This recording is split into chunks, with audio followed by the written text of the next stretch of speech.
Title: Jenga in real-life - Brazilian building crumbles, claiming 11 lives. TLDR: An unanticipated game of Jenga came to life in Brazil's northeastern state of Pernambuco, leading to heart-wrenching devastation as a building collapsed. This disaster has, to date, claimed 11 lives including 4 kids. While rescue ops continue, 3 people are still playing a perilous game of hide and seek under the rubble. Heartbreaking? Absolutely. Avoidable? You decide. Deep dive.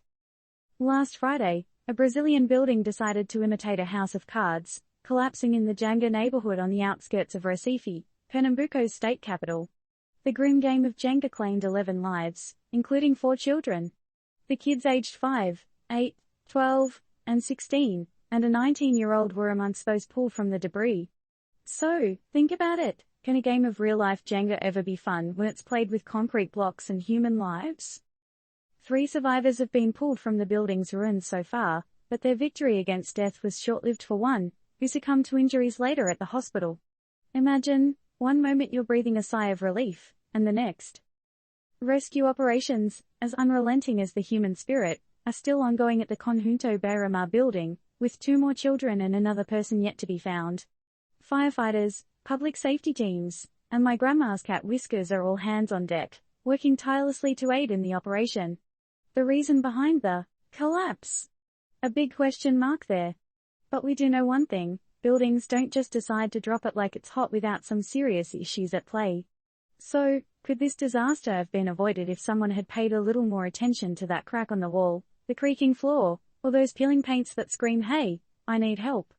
Or is this a sobering example of the real cost of cutting corners in construction? Let's remember, this is not just another news story. These are lives, dreams, and futures that have been buried under the rubble. Each brick that crumbled took with it a story of its own, forever silenced, forever missed. Could we, as a society, have written these stories differently? If this incident doesn't make us question our priorities and reflect on the importance of safety standards, then what will? After all, who's to say where the next game of Jenga will kick off? Will we wait until it's too late, or will we learn from the lessons these bricks are trying to teach us? And here's a thought to mull over as you go about your day. When the next building decides to play Jenga, whose side will you be on?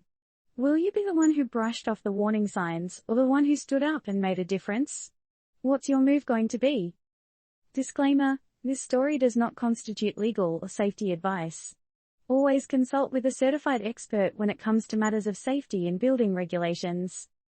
Note: this article is not intended to provide recommendations or to express the views of Turned Up News. It is a factual reporting of events based on available resources.